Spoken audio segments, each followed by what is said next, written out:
GST సంస్కరణలతో made in India మరింత బలోపేతం అవుతుందని ముఖ్యమంత్రి నారా చంద్రబాబు నాయుడు పేర్కొన్నారు. జీఎస్టీ సంస్కరణలపై ముఖ్యమంత్రి ఈరోజు శాసనసభలో మాట్లాడుతూ బలమైన, సమతుల్యమైన సమాజ నిర్మాణమే తమ లక్ష్యమని ఉద్ఘాటించారు. జీఎస్టీ సంస్కరణలతో ఆంధ్రప్రదేశ్ ప్రజలకు 8,000 కోట్ల లాభం కలుగుతుందని తెలిపారు.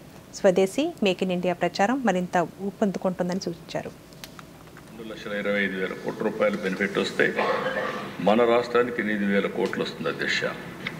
చాలా వస్తువుల్లో, ఇంటికి వాడే వస్తువుల్లో జీరో ట్యాక్స్ ఉంటుంది. స్మాల్ బిజినెస్ పీపుల్కి కూడా ఒక బూస్ట్ వస్తుంది. వాళ్ళ బిజినెస్ కూడా సులభతరంగా ఉంటుంది. ఇంకొక పక్క ఎంఎస్ఎంఈలు ఇండస్ట్రీకి కూడా ఒక ఊతం వస్తుంది. డొమెస్టిక్ కన్జంప్షన్ పెరుగుతుంది. దీనివల్ల స్టేట్కి కూడా డబుల్ ఇంజిన్ సర్కార్, డబుల్ ఇంజిన్ గ్రోత్, ఈ రెండు కూడా సాధ్యమయ్యేదానికి ఈ యొక్క జిఎస్టీ రిఫార్మ్స్ దోహదం చేస్తాయని చెప్పి కూడా నేను మీకు తెలియజేస్తున్నాను అధ్యక్ష. అందుకే మీరు ఇంకో పక్కన చూసి జీరో ట్యాక్స్ కొన్ని 19% ఒక పక్క, ఇంకో పక్క 90% బెనిఫిట్ వస్తుంది అధ్యక్ష.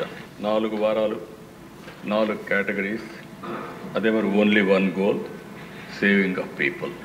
ఇది సెలబ్రేషన్. మనందరం కూడా ఈ యొక్క ఉద్యమం మీరు ఒకసారి చూస్తే దసరా నుంచి దీపావళి వరకు చేస్తున్నాం. ఈ 2 పండుగల మధ్యలో మనం ఈ 4 వీక్స్ కూడా 4 కేటగిరీస్ని తీసుకొని ప్రతి ఒక్క ఇల్లు రీచ్ అయ్యే విధంగా మనం ఒక కార్యక్రమాన్ని తీసుకుంటున్నాం.